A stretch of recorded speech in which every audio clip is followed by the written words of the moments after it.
My wife Isadora tended two gardens, one filled with roses and lavender that neighbors admired from our Victorian porch in San Francisco. The other, a digital empire worth $38 million, hidden behind lines of code I never understood. When she died, I inherited both. My son Caspian only cared about harvesting the second.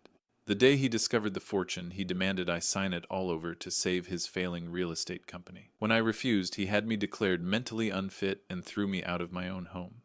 But Isadora was always 10 steps ahead of everyone, including death itself.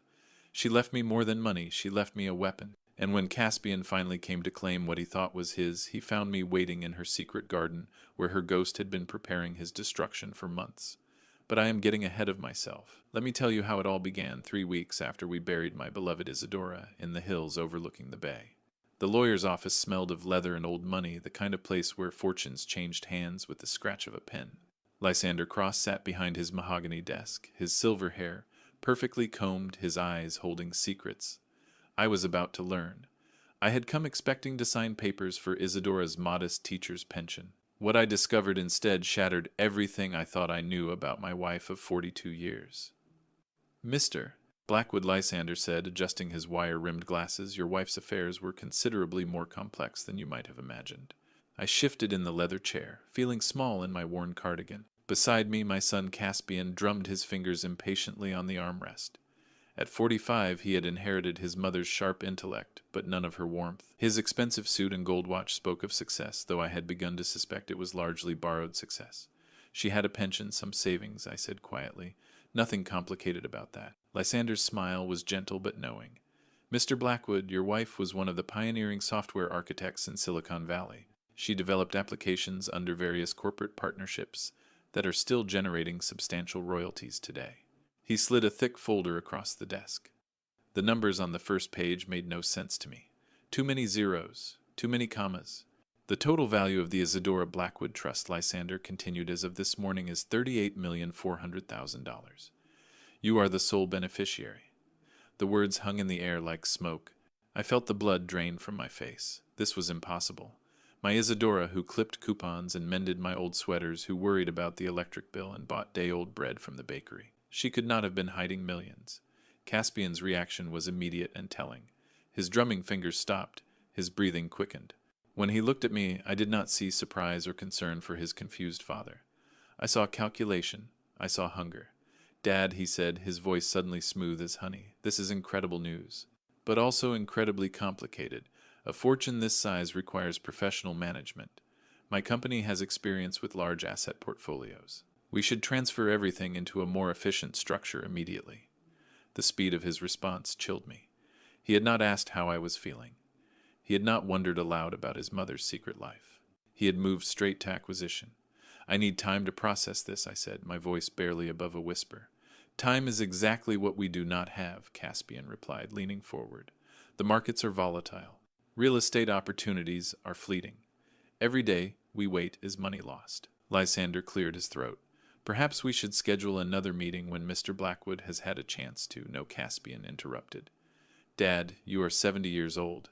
You have never managed anything more complex than a garden budget. This inheritance needs to be protected from poor decisions. Sign the transfer papers today, and I will make sure you are comfortable for the rest of your life." I looked at my son, really looked at him, and saw a stranger, the boy I had taught to ride a bicycle, whose scraped knees I had bandaged, whose college tuition I had worked double shifts to afford, was sitting across from me, demanding I hand over my wife's life's work. "No, Caspian," I said, surprised by the firmness in my own voice. "This was your mother's legacy.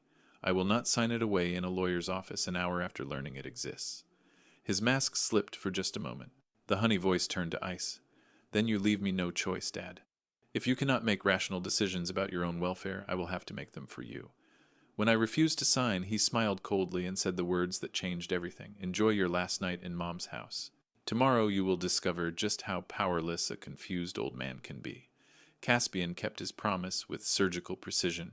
I returned home that evening to find the locks changed on the house where I had lived for 4 decades. My key, worn smooth by years of use, turned uselessly in a mechanism that no longer recognized me. The porch light was off. The windows were dark.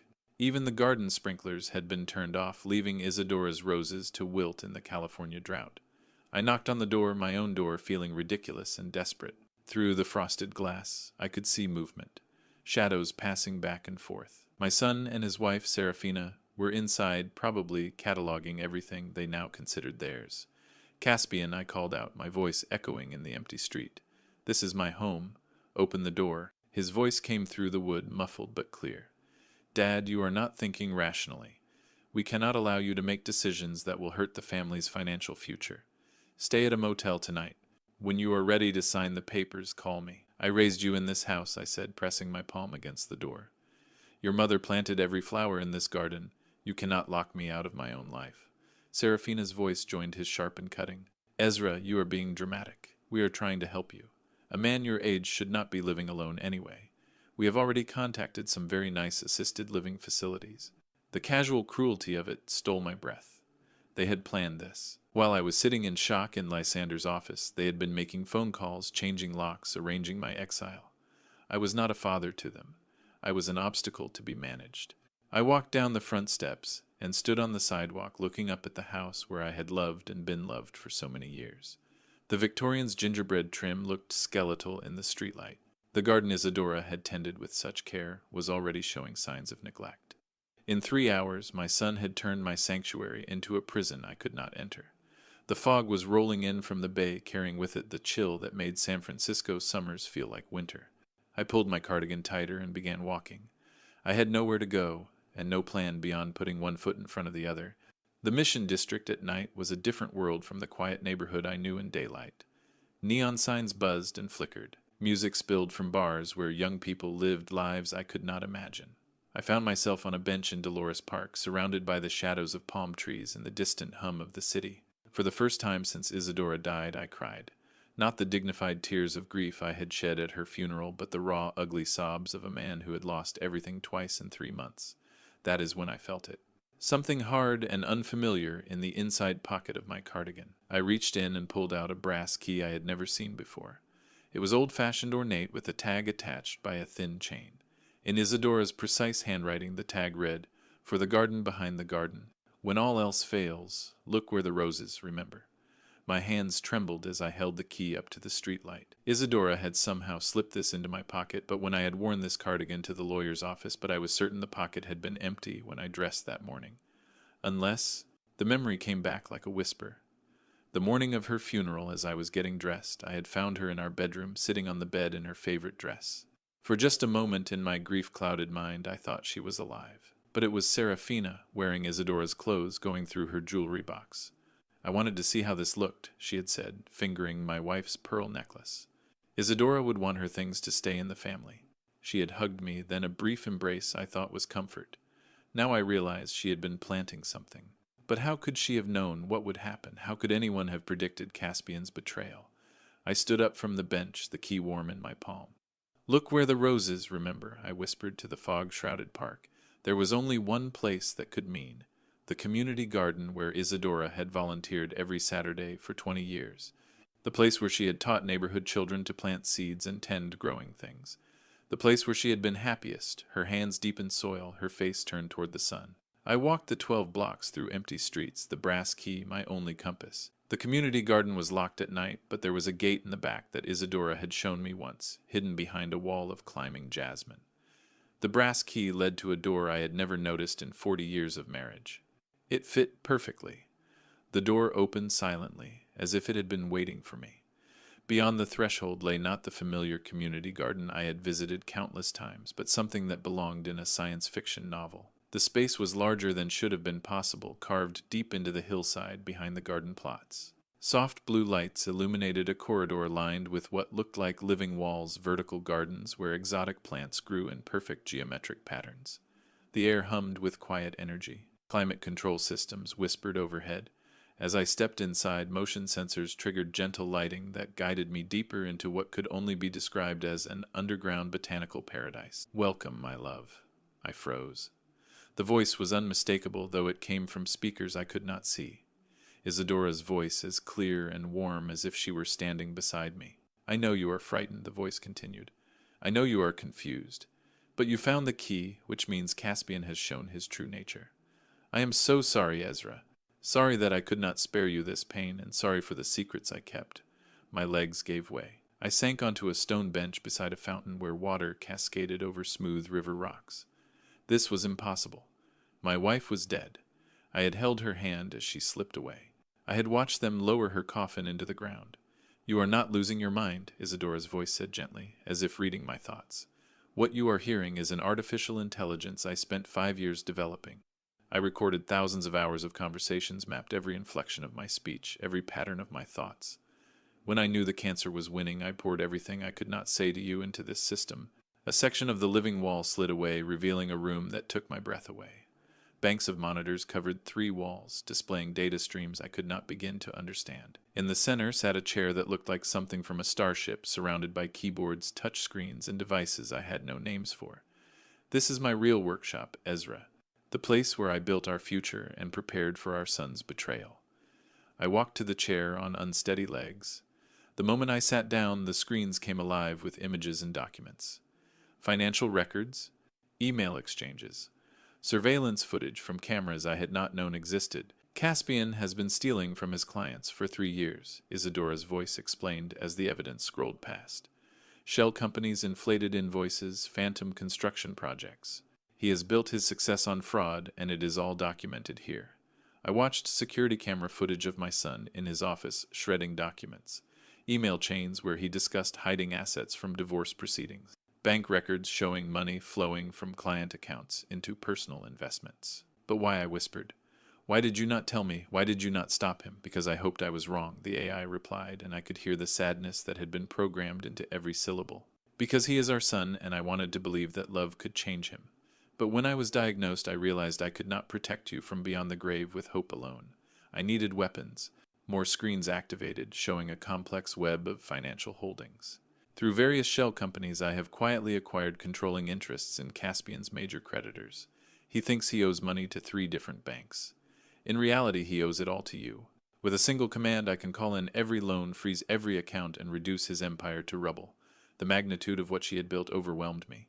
My quiet, book-loving wife had constructed a digital fortress, complete with weapons of financial destruction.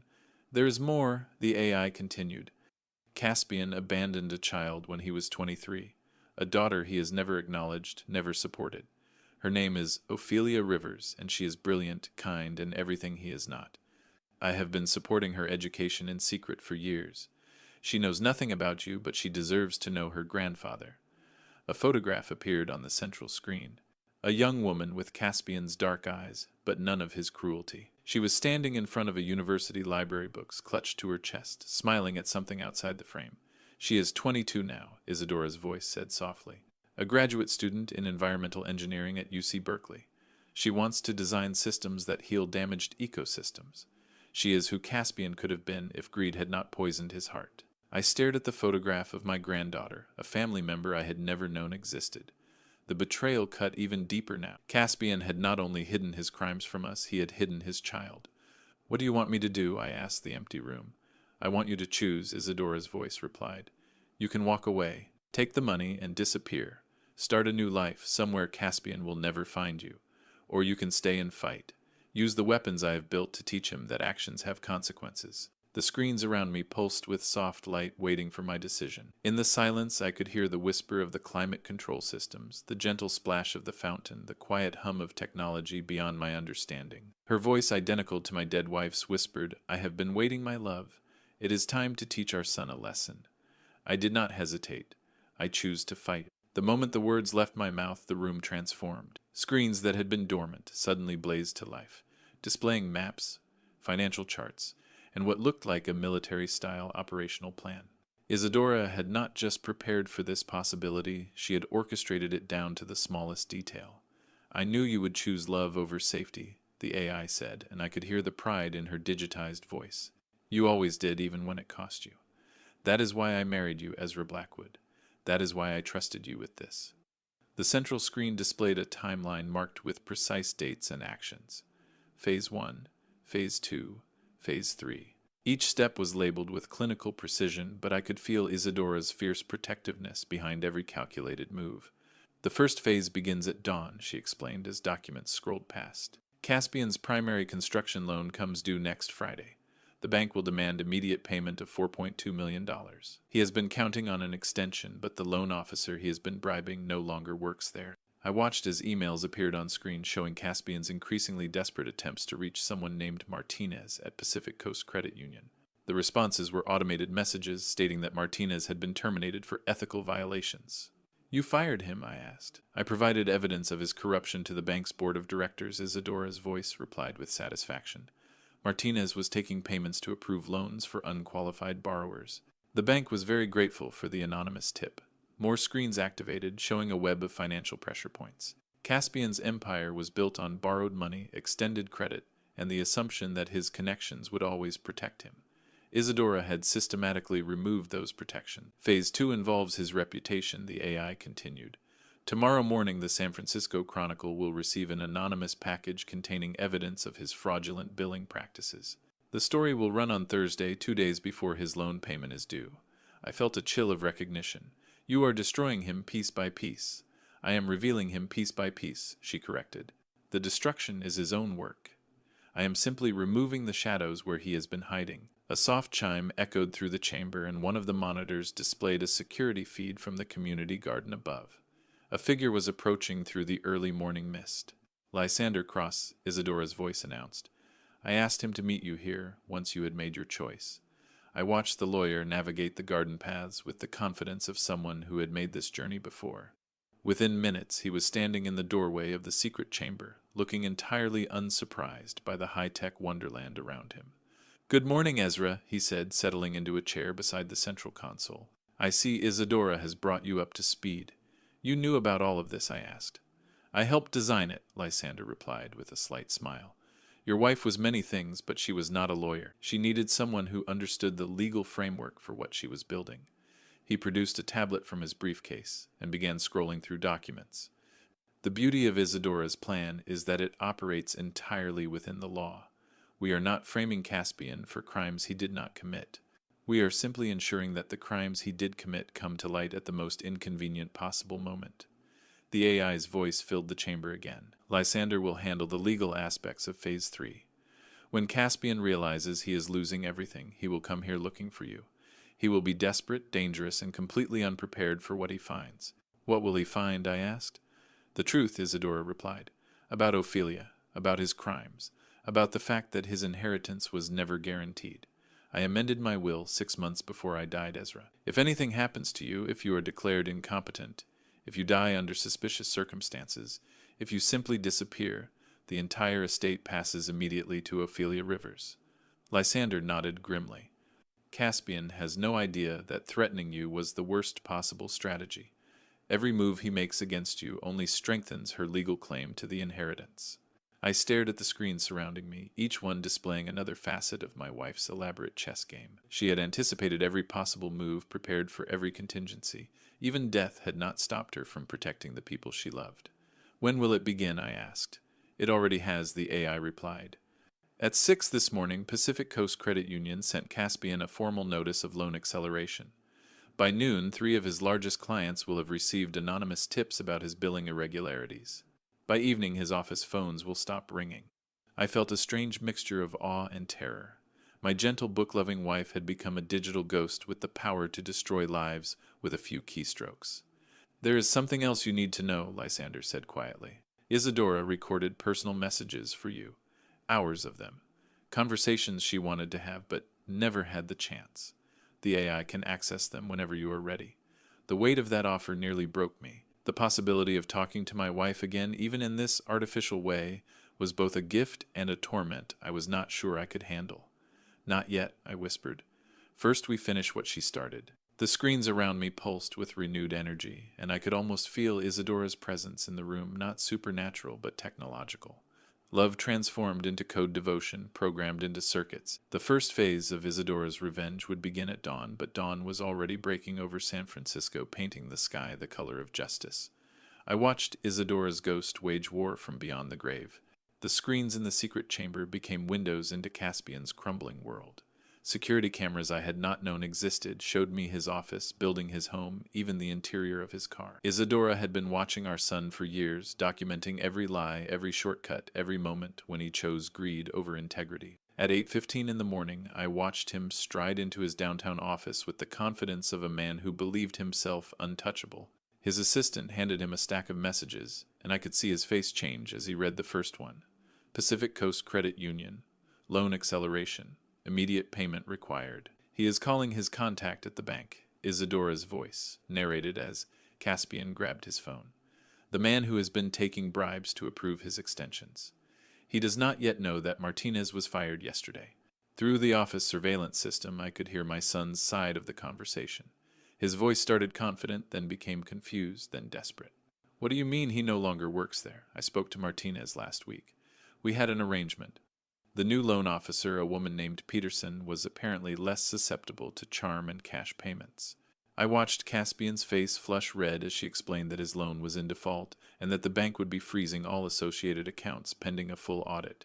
Phase 1 complete, Lysander said from his chair beside me. He now has 6 days to produce $4.2 million or lose his primary collateral.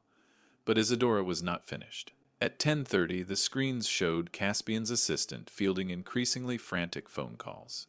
His 3 largest clients, a hotel chain, a shopping center developer, and a luxury housing project, were all demanding meetings to discuss billing discrepancies. Anonymous tips, the AI explained. Each client received detailed documentation of how Caspian has been inflating costs and charging for work never performed. The evidence is irrefutable because it came from his own files. I watched my son pace his office like a caged animal. He was smart enough to recognize a coordinated attack when he saw one, but not smart enough to realize who was orchestrating it. His first instinct was to blame competitors, then disgruntled employees, then simple bad luck. It never occurred to him that his dead mother might be pulling the strings. By noon, the local news was reporting on irregularities in several high-profile construction projects. Caspian's company was not named directly, but anyone in the industry would recognize the descriptions. His phone, which had been ringing constantly all morning, suddenly went silent. He is toxic now, Lysander observed. In real estate, reputation is everything. Once doubt creeps in, it spreads like wildfire. The afternoon brought fresh disasters. Caspian's insurance company called to inform him that his coverage was being reviewed due to credible allegations of fraudulent practices. His line of credit at his primary bank was frozen pending investigation. 3 of his subcontractors filed liens against his properties claiming unpaid bills. Through it all, I sat in the underground chamber, watching my son's empire collapse in real time. I should have felt satisfaction, even joy. This was justice for 40 years of taking advantage of his parents' love and generosity. This was consequences for a man who had never faced any. Instead, I felt hollow. The person being destroyed on those screens was still the boy I had taught to ride a bicycle, whose nightmares I had chased away, whose scraped knees I had bandaged with infinite patience. You are having doubts, Isadora's voice said gently. He is still our son, I whispered. Yes, she replied, and that is why this hurts. But look at what he has become, Ezra. Look at what he was willing to do to his own father. The screens shifted to show security footage from the previous night. Caspian and Serafina in my house, our house going through Isadora's belongings like vultures. Serafina holding up my wife's jewelry, discussing which pieces were worth keeping. Caspian boxing up books and photographs, preparing to sell or discard 42 years of memories.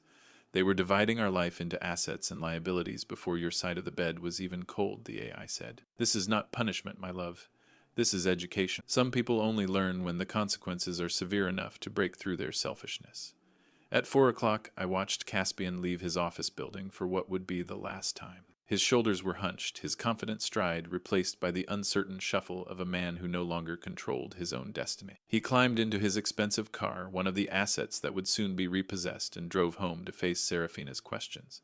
But he did not go home. Instead, the GPS tracker Isadora had somehow installed in his vehicle showed him driving in circles around the city, making phone calls to contacts who were no longer taking his calls, visiting banks that would no longer extend him credit. He is looking for a way out, Lysander observed. Someone to blame, someone to save him, someone to make this all go away. And when he does not find one, I ask, then he will remember that his father inherited $38 million, Isadora's voice replied. And he will come looking for you. The sun was setting over San Francisco, painting the sky the color of fire. In 12 hours, my son had gone from successful businessman to desperate criminal. His world had not just collapsed, it had been systematically dismantled by the woman he thought he could safely ignore because she was dead. He had no idea his greatest enemy was the woman he had buried 3 months ago, and that she was just getting started. The call came at 2 in the morning. I was sleeping in a small bedroom Isadora had built into the underground facility when my phone rang with Caspian's number. Through the speakers, Isadora's AI whispered, "He has been drinking. He is scared and desperate. Be careful." I answered on the fourth ring, my voice deliberately groggy. "Caspian, do you know what time it is, Dad?" His voice was slurred, broken. "Dad, I need help. Something terrible is happening. Someone is destroying me, and I do not know who or why." For a moment, hearing the fear in my son's voice, I almost forgot what he had done. Almost forgot the locks changed on my own door, the casual cruelty of throwing me out like unwanted furniture. Almost, "I am sorry to hear that," I said carefully. "My business is gone," he continued, words tumbling over each other. "Everything I built, everything I worked for. The banks, the clients, even my insurance company. It is like someone has a personal vendetta against me." "That sounds very difficult," I replied, giving nothing away. "I need the inheritance money, Dad. I know we had a disagreement, but this is life or death. If I can cover my immediate debts, I can rebuild. I can start over. Please." The desperation in his voice was real, but so was the assumption that my money existed to solve his problems. Even in his darkest hour, he still saw me as a resource to be exploited rather than a father to be respected. "Where are you staying, Caspian?" I asked. "A motel near the airport. Serafina left me, took her jewelry and disappeared. Even she could see the ship was sinking." I felt a flicker of sympathy quickly suppressed. Serafina had been using him just as he had been using me. There was a certain justice in her abandonment. "I need to think about this," I told him. "Give me 24 hours. 24 hours, his voice cracked. "Dad, I might not have 24 hours. There are people I owe money to. Dangerous people. If I cannot pay them back, then you should have thought of that before you started stealing from your clients," I said quietly. The silence stretched between us like a chasm. "How did you—" he began, then stopped. "Someone has been feeding you lies about me, poisoning you against your own son." "Good night, Caspian," I said and hung up. In the morning, Lysander arrived with disturbing news. He hired a private investigator, the lawyer announced, settling into his usual chair. "A man named Torres, who specializes in finding missing persons and hidden assets." The screens around us displayed surveillance footage of a tired-looking man in an ill-fitting suit asking questions in my old neighborhood. Torres was thorough but not particularly subtle. He spoke to neighbors, showed them photographs, asked about my habits and routines. "He will find this place eventually," I said. "Yes," Isadora's voice agreed, "but not immediately. I designed this facility to be invisible to casual searches. It will take him several days, perhaps a week." "What do we do in the meantime?" "We prepare for his arrival," Lysander said grimly. "Because when Caspian realizes where you are, he will not come alone. Desperate men do desperate things." The AI's voice filled the chamber. "There is something else you need to know, Ezra. Caspian has been making inquiries about having you declared mentally incompetent. He has contacted 3 different law firms about emergency conservatorship proceedings." My blood ran cold.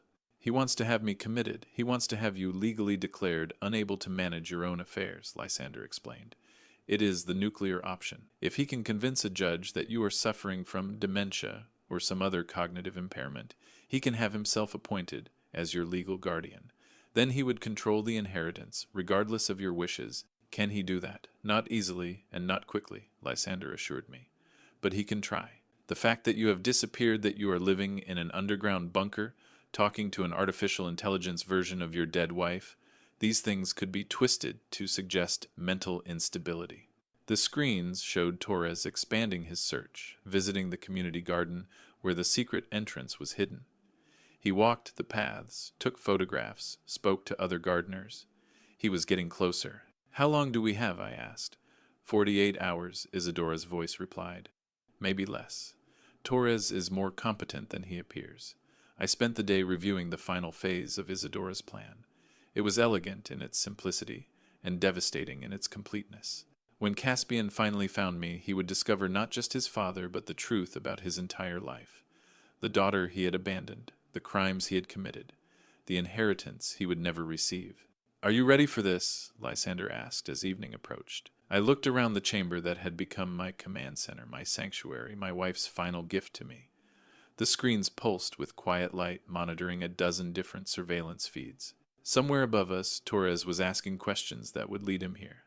Somewhere in the city, Caspian was planning his final desperate assault on his own father. I am ready, I said. As his car pulled up to the garden gate the next evening, every camera and sensor awakened, and Isadora's ghost prepared to reveal the full scope of her vengeance. They came at midnight like thieves, which was fitting. Through the security monitors, I watched Caspian's car pull up to the community garden gate. He was not alone. Torres sat in the passenger seat, and in the back was a man I did not recognize.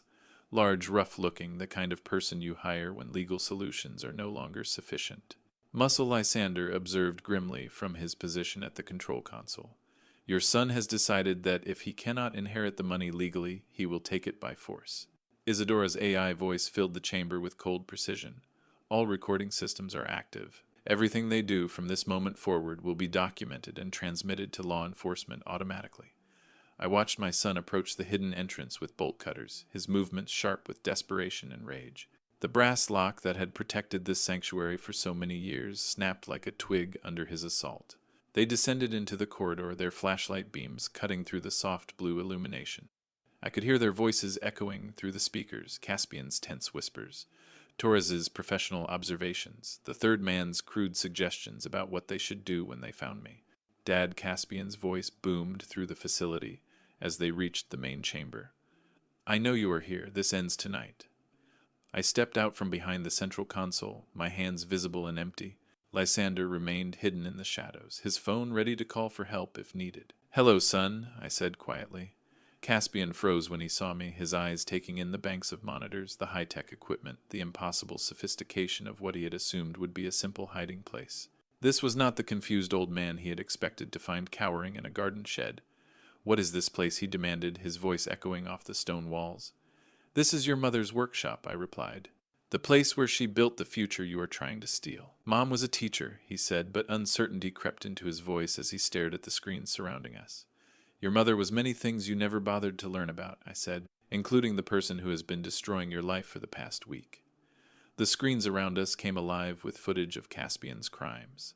Security cameras showing him shredding documents, email chains detailing his fraudulent billing, bank records proving his theft from client accounts, years of evidence meticulously collected and organized. You are going to sign over the inheritance, Caspian said, trying to regain control of the situation. All of it. Tonight, or things are going to get very unpleasant for you. I am afraid that is not possible, I replied calmly. Dad, you do not understand. I am not asking any more. I am telling you. He nodded to the large man who stepped forward with obvious menace. That was when Isadora's voice filled the chamber clear and unmistakable. Hello, Caspian. My son went white as a sheet. He spun around, looking for the source of the voice, his eyes wide with something approaching terror. You look surprised to hear from me, the AI continued, with perfect reproduction of my wife's gentle mockery. Did you think death would stop me from protecting the people I love? This is impossible, Caspian whispered. You are dead. I watched them put you in the ground. Death is just another kind of change, Isadora's voice replied, and I have always been good at adapting to new circumstances.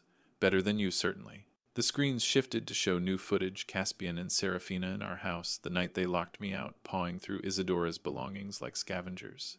The audio was crystal clear as they discussed which of her possessions were worth selling. I have been watching you for years, the AI said as the damning evidence played, documenting your lies, your thefts, your casual cruelty. Did you really think I would leave Ezra defenseless against you? Stop this, Caspian said, his voice cracking. Whatever this is, just stop it. I am afraid I cannot do that, Isadora replied. You see, there is someone you need to meet.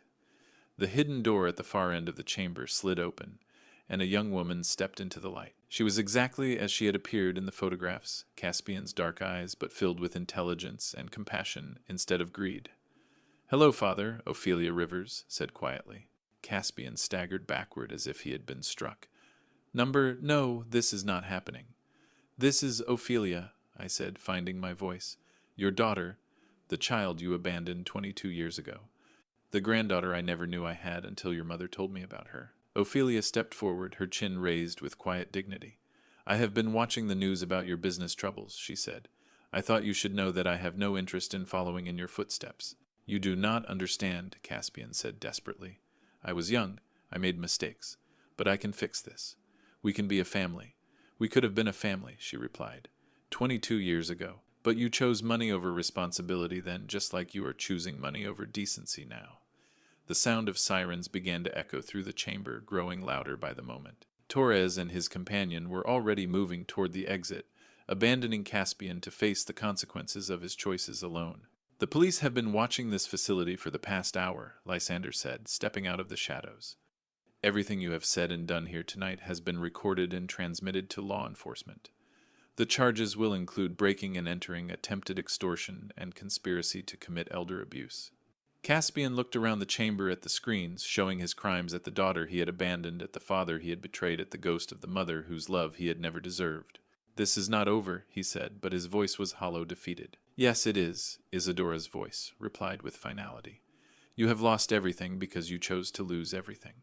The inheritance will go to people who understand that love is not a transaction. The police sirens grew louder as Caspian realized he had lost everything and that his own choices had been the architect of his destruction.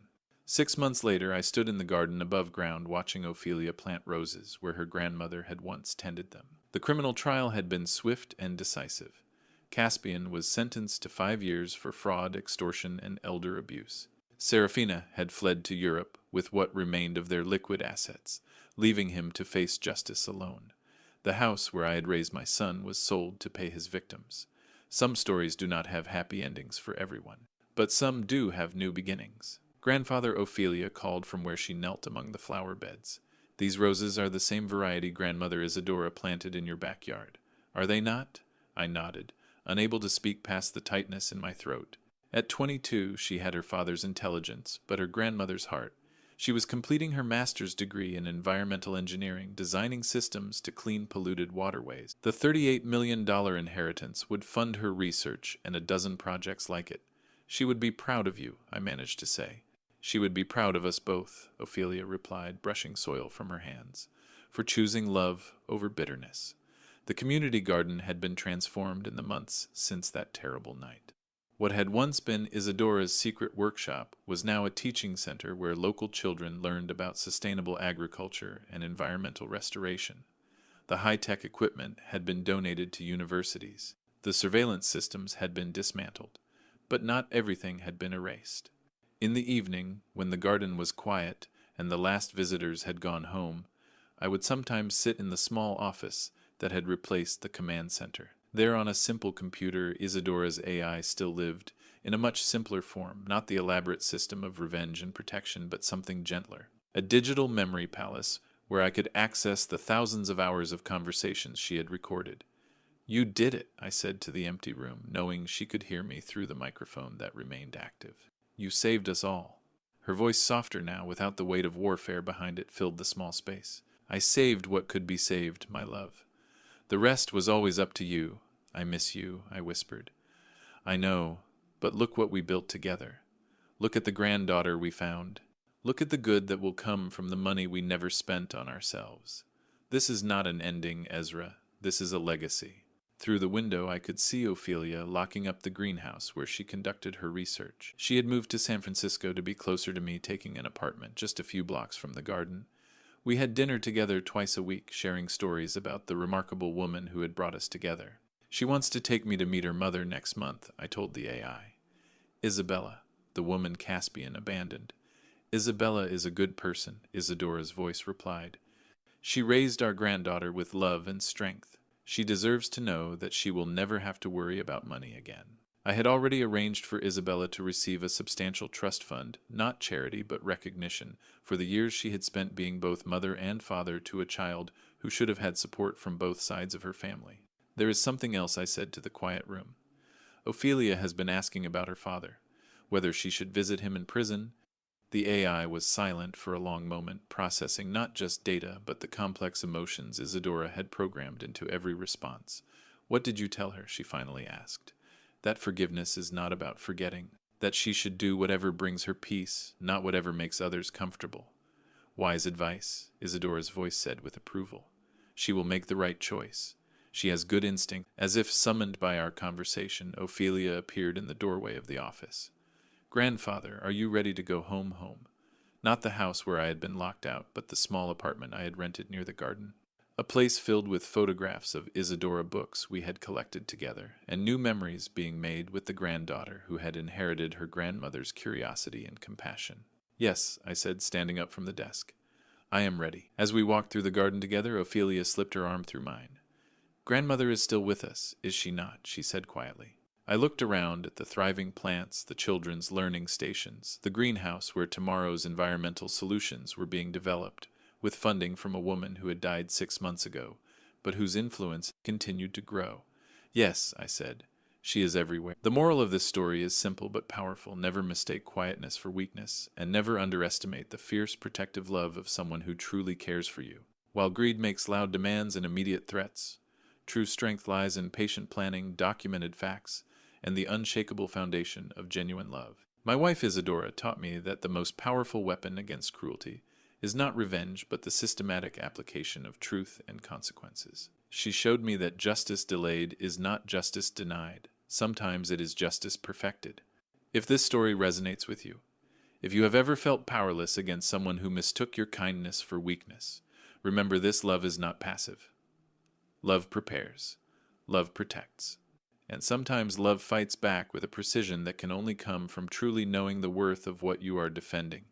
Share this story with someone who needs to remember that they are stronger than they know, and that the people who love them, living or dead, never truly stop fighting for their happiness.